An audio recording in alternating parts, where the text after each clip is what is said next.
Keith, we're here to discuss the launch of the Strategy Impact Report. Can you give us some background into the work that's gone into that? Yeah, we felt it was important to really update where we are, obviously since our strategy launched last October, which at the time felt was very important that we set that out, both internally and externally, the kind of key aims for the club, where we wanted to prioritise our time and really formulate a strategy that we felt gave us the best opportunity to grow and be competitive. And what comes with that is also the importance of reporting back on that and how you're getting on, and key checkpoints along the way. So that's what this report aims to do. And hopefully going through those key pillars, it kind of sets out where we are, where we've hit some targets, and where we've still got some work to do. Yeah, we'll discuss the key pillars as we go on, but could you just briefly sum up how you feel the first year of the strategy has gone? Yeah, as I said there, the big thing for me when I come in, I just felt as if it was something that we needed, something really to a real vision and something to anchor, all the key areas and priorities, as I say, are where we wanted to move and how we wanted to move the club forward. So first and foremost, it was really important, I felt, to have that as a start.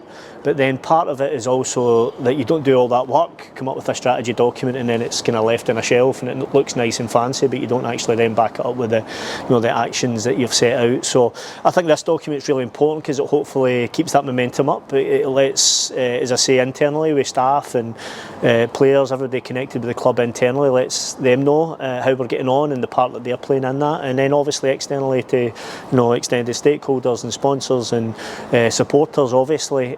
Lets them know where we're going and where we are, and an update on that, and hopefully keeps up the momentum on the progress that I feel that we have made as a football club. Was that, when the strategy was launched, something that you'd always planned to do, was these reports over time? Yeah, I think so, because without that there's not to say there's no point, but I just don't think you get the continued buy-in, I suppose. We've got to keep it in the conscious, as I said, both inside the building and outside it, of where we're going and why. And I think hopefully this plays another important step in that. Obviously the club's EGM will post a series of numbers in terms of, given the financial state of the club and where we're going with that. But it's really important to connect the story behind those numbers in key areas of the club, and what we feel will give us the best chance of continue what we feel is a positive trajectory.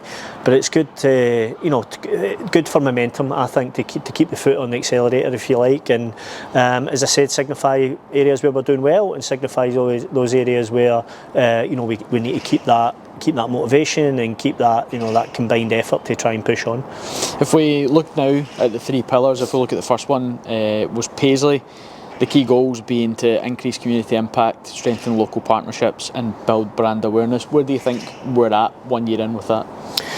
Yeah, I mean, obviously there'll be a lot more detail in the document itself, but widely I think on track. I think fundamentally at its core, this football club, we want it to be community centred. We want it to play a big role, not just around the immediate environment, but wider into Paisley, into Renfrewshire, and do what we can to use our weight, if you like, and our voice to really shout about and help the local communities and families and everything that goes with it. So Paisley it's why it's probably the first pillar. It's really, really important to us, our place, essentially, and what we do, what we bring, both in a footballing sense, a sporting sense, but also that extended reach out to the community. And I think we are, I think we are really having a continued impact. It's something the club's always done. I think it's always done very well. What we've identified is just areas that we can hopefully then magnify that even more. And that's both in a charitable sense, but obviously connecting into local institutions like UWS and West College and local schools programmes, etc.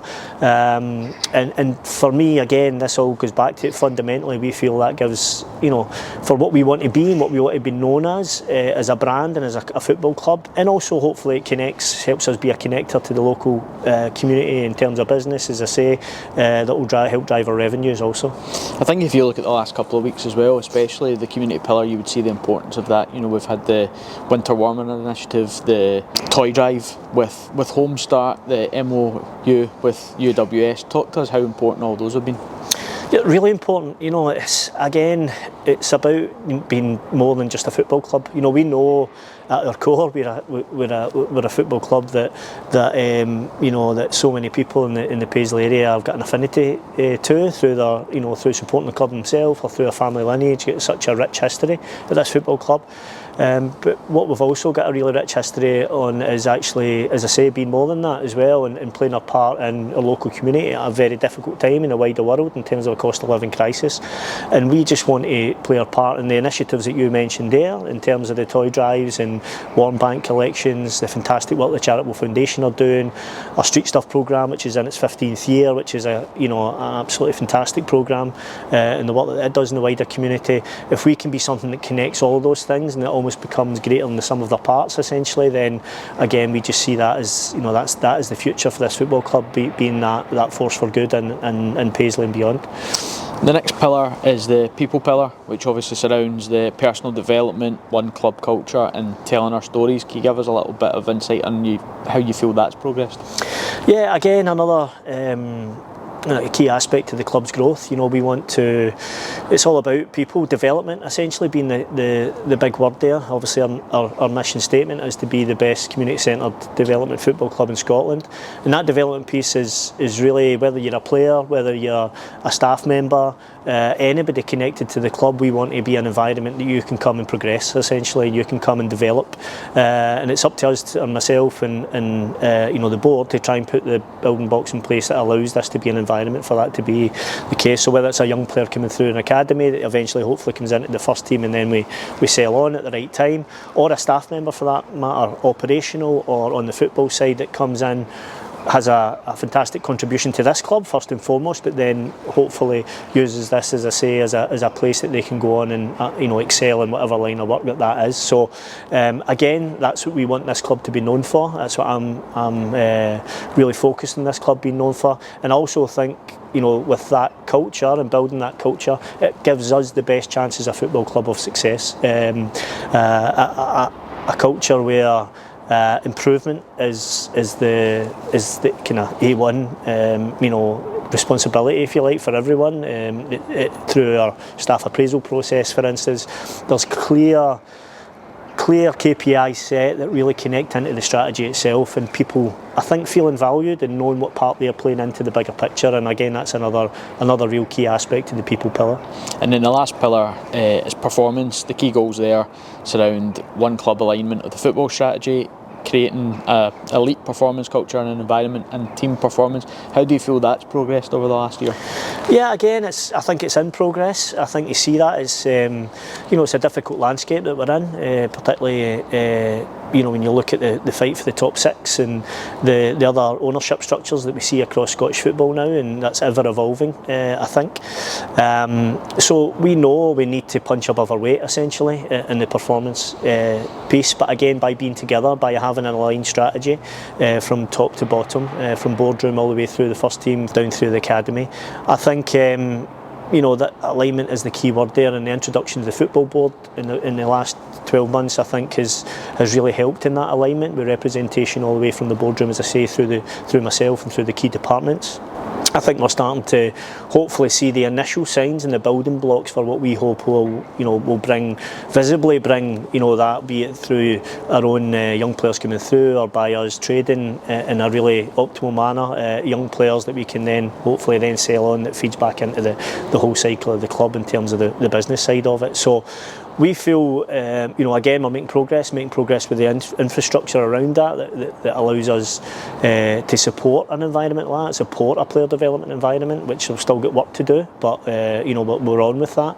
That ultimately, as I said, I've spoke a lot about the people development in the community side of it, but ultimately we know that our fans coming to watch us here at Smiza Stadium want to see a winning team on the pitch, an exciting team, a vibrant young team, preferably, that can come and put on performances that they can be proud of. So that's what the performance pillar is all about, and again, we feel as if we are on target with that and trying to push on in the right areas. 2 top 6 finishes in the last 2 seasons. European football obviously achieved last season, games in Iceland and Norway this year. Is it things like that that you hope gives people a hunger to keep trying to achieve that, and that's the kind of aim, to keep having that year on year? It's obviously going to be very difficult for a club like ourselves to do that, but that's what you want to strive towards. Yeah, of course, and again, connecting it back to the strategy again, we feel this gives us the best opportunity to compete, because you're right, if anything, we mentioned the ever-changing landscape of club ownership in Scotland. We're cognizant of that, we're aware of that, and aware in many respects that other clubs' bottom lines are larger than ours, and probably getting larger by the month. So we need to find a different way. We need to find a way that, again, we become greater than the sum of our parts, essentially. And we feel, having this framework and having everybody aligned to that framework from top to bottom is really going to be key for us to continue to progress. And I think what you mentioned there in terms of having 2 top 6 finishes in European football back in Paisley for the first time in nearly 40 years it's probably come a little bit quicker than we anticipated, to be honest. But I think it's a signal of the work that's going on behind the scenes and has went on behind the scenes. But we want more. MD involved in the game. That's why I'm here. I want to try and push the club on as much as I possibly can. I'm hungry to do that. It's up to me to make sure that everybody else is connected into that vision, and I think both on the men's side and the women's side that we're trying to push on as much as we can and be as connected as we can be to make sure that we're pushing on all fronts. And just lastly, looking towards the future now, what are the key aims over maybe the next 12 months? Yeah, again, I think that's identified in the document as well. And I think that's important. As I said there, it's not only reporting back on what we've done, but I think it sets out, even within that, some focus for the next 12 months and beyond. And really, it's a continuation of a lot of it. It's being consistent, staying consistent. But within that, it's starting to, I think, become more granular within those pillars. I would say, we've done the broad strokes, if you like. Now it's into those finer points, I think, and really pushing on where we can across all of those pillars. And we feel, as I say, we're on the road to that. Still a lot of work and a lot of challenge up ahead, no doubt, given the nature of the business. But we feel as if there's a really exciting future here, and we continue just to work hard every day to try and deliver that for our supporters. Well, Keith, thanks very much for your time. Thank you.